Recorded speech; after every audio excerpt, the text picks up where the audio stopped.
Thank you. I was supposed to say good afternoon because I was supposed to be here at noon, but it's 11:50, so mashallah, that's something we should appreciate. We are not on time, we're actually a little bit ahead of time. So kudos to all the management here. So good morning, assalamu alaikum. I've been given 20 minutes to talk about research. I thought I will probably summarize a few thoughts I had that I have gathered after moving back to our country some 2.5 years ago. But before I do that, let me share with you some observations that I made this morning. First, it was really heartening to see all the students not just presenting. Kabhi kabar kya hota hai when you see students presenting for the first time, they're not very enthusiastic about it. It looks like it's forced onto them. I remember my days as a medical student. But alhamdulillah, what was extremely heartening to see was that all the students that I interacted with, and I believe I interacted with quite a few of you, you were all very engaged. It did not at least seem to me that it was forced. So kudos to all of you. Kudos to the faculty members who are working with you. Kudos to all the administrators. I know Dr. Amna is not here.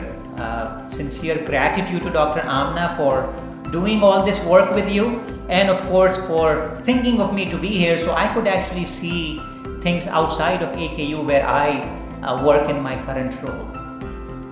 I also wanted to thank Professor Naveed. I had a very good conversation with him about where things have gone for our dental school here, and of course the medical school we talked about as well, and he gave you the numbers in terms of the growth, and I think we do need this for our country.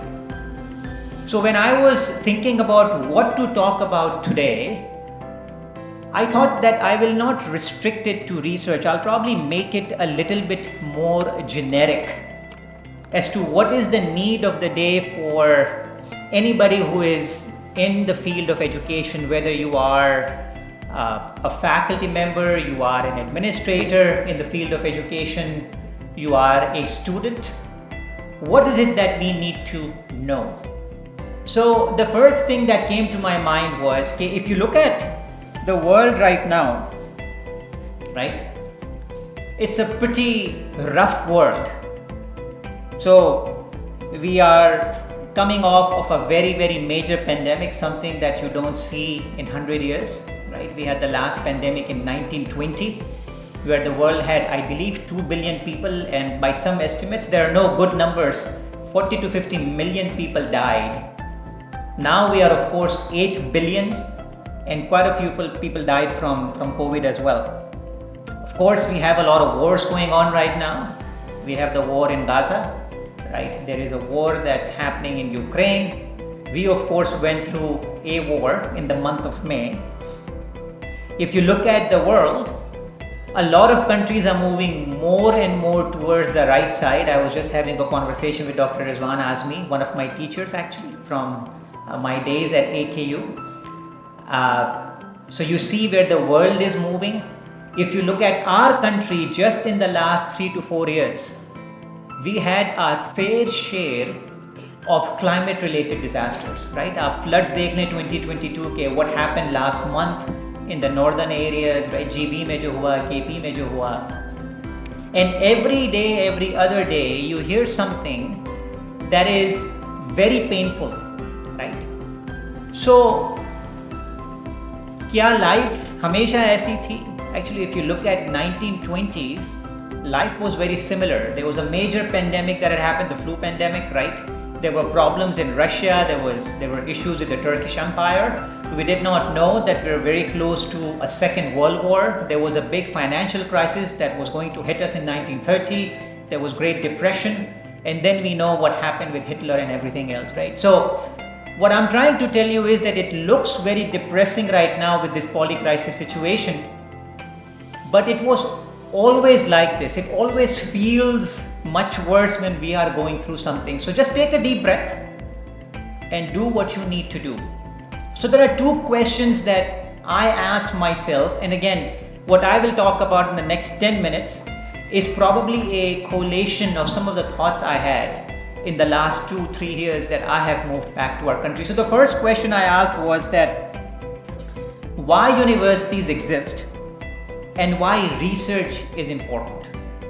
And I think Dr. Naveed talked about it, right? So when I moved back to our country, I always thought that universities, academic institutions like this dental school are in the business of imparting knowledge, disseminating knowledge, right?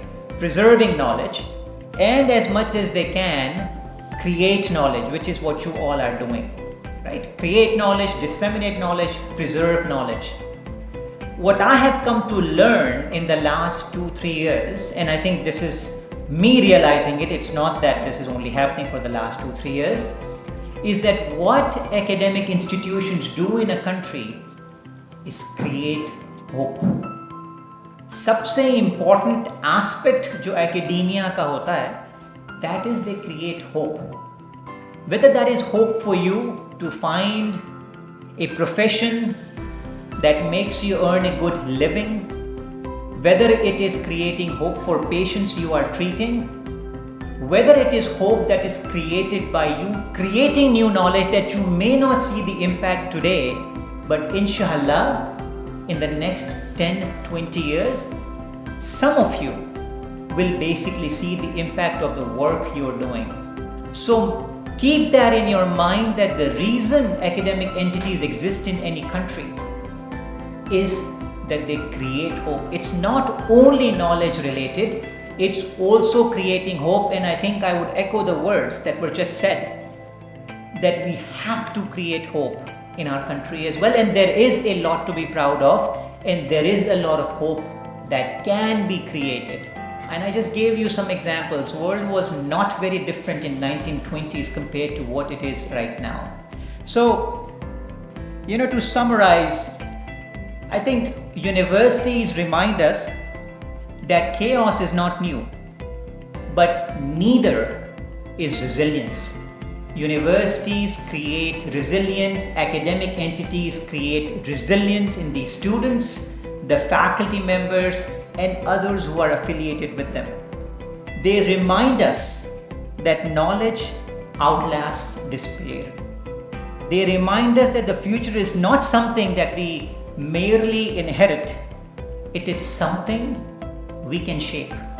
This concept of having control over our future is extremely important. I hope all of you remember this, that we shape our future. Nobody else shapes our future. And I'll give you some examples of that, right? And research itself is one of the greatest acts of hope. To do research is to believe that tomorrow can be better than today, fairer, right? Vaccines against deadly diseases, climate resilient crops, clean energy technologies, fairer social policies. All of these began as research questions, by the way, right? And we have found solutions to a lot of these. A vaccine is hope made tangible. A new crop that survives drought is hope rooted in soil. A social policy that reduces inequality is hope turned into justice. So I want you to remember that it's research and having part of academic entities is not just a feel-good thing. It's something that is needed. Academic institutions lead to the growth of the countries. They are needed for the countries to grow, and I want you to remember this. So I had one question that I wanted to ask as to what role do academic entities play. But secondly, I wanted to leave you with 3 or 4 messages at an individual level as to why it is important for us to do what we are doing, right? So I'll give you 2 or 3 of these examples. आप लोगों में कितने लोग हैं जिन्होंने Malcolm Gladwell को कभी सुना है? He's a guy who talks about, okay, so quite a few of you have actually either read or heard him on YouTube. He's actually a pretty funny guy when you listen to him. So वो एक Malcolm Gladwell हमेशा एक बात करते हैं, वो कहते हैं कि जी दुनिया में चीज़ें जो है वो 4 तरीक़ों से हो सकती हैं, right? You are either born with advantages that remain advantages for you throughout your life. You were born to very educated parents. That is an advantage, statistically speaking, not in all cases, but statistically speaking, you will carry that advantage throughout your life, right? Then there are disadvantages that remain disadvantages, right? If you were born to a single parent, you were born and both your parents passed away, you could still turn out to be very good, but statistically speaking, you are at a very big disadvantage that might remain a disadvantage for you, right? The third is advantages that might become a disadvantage. You were born to a billionaire. That advantage may turn into a disadvantage. I'm not saying that it always does, but it may. But वो एक बड़ी interesting बात करते हैं. वो कहते हैं कि people, communities, countries that do well are those communities that turn their disadvantages into major advantages. I am pretty sure if I talk to each one of you sitting here, you have a story to tell. A lot of you were probably born in families कि जिसमें कोई dentist नहीं है, कोई clinician नहीं है, कोई educator नहीं है, right? We all have our stories. I am also from one of those families in Karachi. But what Malcolm Gladwell is saying is, and you look around you, that countries, communities and individuals who do well in life are those people who turn these disadvantages into major advantages. So remember that the disadvantage that you think you have because of where you were born, where you live, maybe some of the early education you received, can be turned into a major advantage for you. You have to figure out how you're going to do it. And there are examples all around you. Look at your faculty members. Look at people in our country. There is a lot of good in this country that happens. Just look for it. Second concept that I wanted to talk about is कि हमारी बड़ी आदत होती है कि हम उन चीज़ों के बारे में परेशान होते हैं जिन पे हमारा कंट्रोल नहीं होता. And again, all of this is not my work. This is all out there, right? This is Steve Covey. हम हर चीज़ जो हम कंट्रोल नहीं कर सकते उसके बारे में परेशान होते हैं. Look at things you can control and do it. Don't just get into analysis paralysis mode. Don't have inertia in life. The worst thing you can do is to basically languish in life. Those people who are not doing well are picked up. Those people who are doing very well, they do well. But the majority of the population just languishes. And these are the people that nobody cares about. So don't languish in life. That's the second message I had for you. The third message I have for you is that a lot of you are very young. Right? You all are playing with your phones. You were probably 5 years old when you actually started having a cell phone or a smartphone.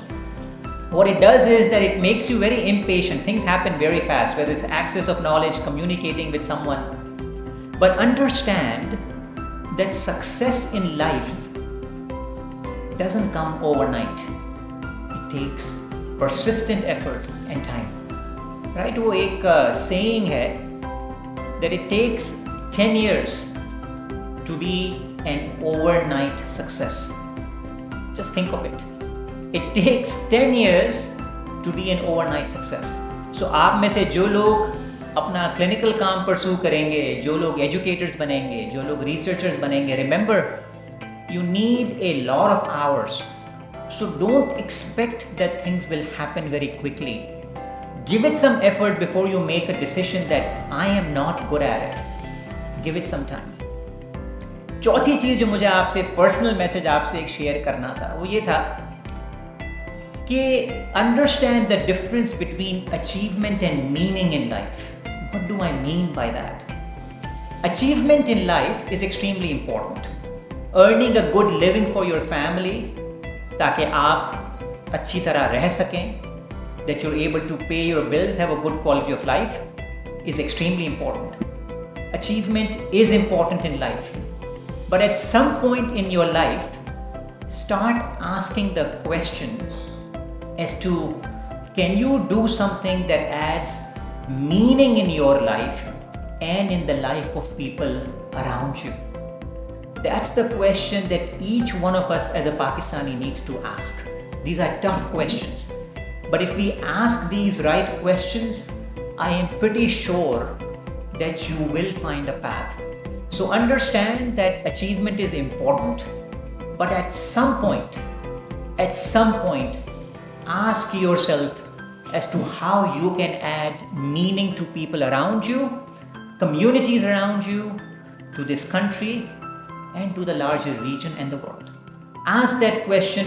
It will make you a very happy person in your 50s and 60s. Otherwise, life will be very tough, just working in people's mouth all the time. Trust me, it will get very painful. And I have seen that personally in my life as well, working as a cardiologist, right? So have some things that provide you meaning, and those can be that you're a very good educator. Those can be that you're a very good researcher. Those can be that you're doing things outside of work that's adding value to the communities where you come from. So I would challenge you that understand the difference between these two terms. What is achievement? What is meaning? And then I think I wanted to leave you with these two messages, right? First is that it matters what you do. So do what matters. What I mean by that is that if you have come this far to enter a dental school, make sure it matters. Whether that is in terms of achievement, and I hope a lot of you find meaning in life as well, but make sure, right? It matters what you do, so you do what matters. Make sure that every minute counts. Don't squander your time. And last message I wanted to leave you with is that we are not here to prove anything to anyone. If you're trying to prove things to others, life is going to be very painful. So the idea is not to prove, but to improve. We have to be better than who we are right now. That's all at an individual level. Not कि मेरा पड़ोसी क्या कर रहा है, this other student sitting next to me, how is he or she doing? How is this faculty member doing? How is this country doing? The idea is, can we improve than where we are now? Can we do it at an individual level? And trust me, if you do it at the individual level, the whole community will move, the whole country will move. Again, it is simple, but not easy. But nothing is easy in life. So again, I didn't want to make it a very researchy comments. I wanted to just summarize what I have learned by listening to people, talking to people, and interacting with people, which I think has allowed me to just stay a little bit balanced in life. And I hope that a lot of you find meaning in the work that you do. With that, again, kudos to all of you for doing very good work. I was actually very pleasantly surprised by talking to some of you. So my kudos to you, kudos to your faculty members, and thanks to all the judges, external judges who've arrived here as well. And I hope and pray that you all continue with not just being consumers of knowledge, but actually creators of knowledge. Now, creation is of course a godly attribute. I hope some of us are able to be the executors of God in terms of knowledge creation. So thank you.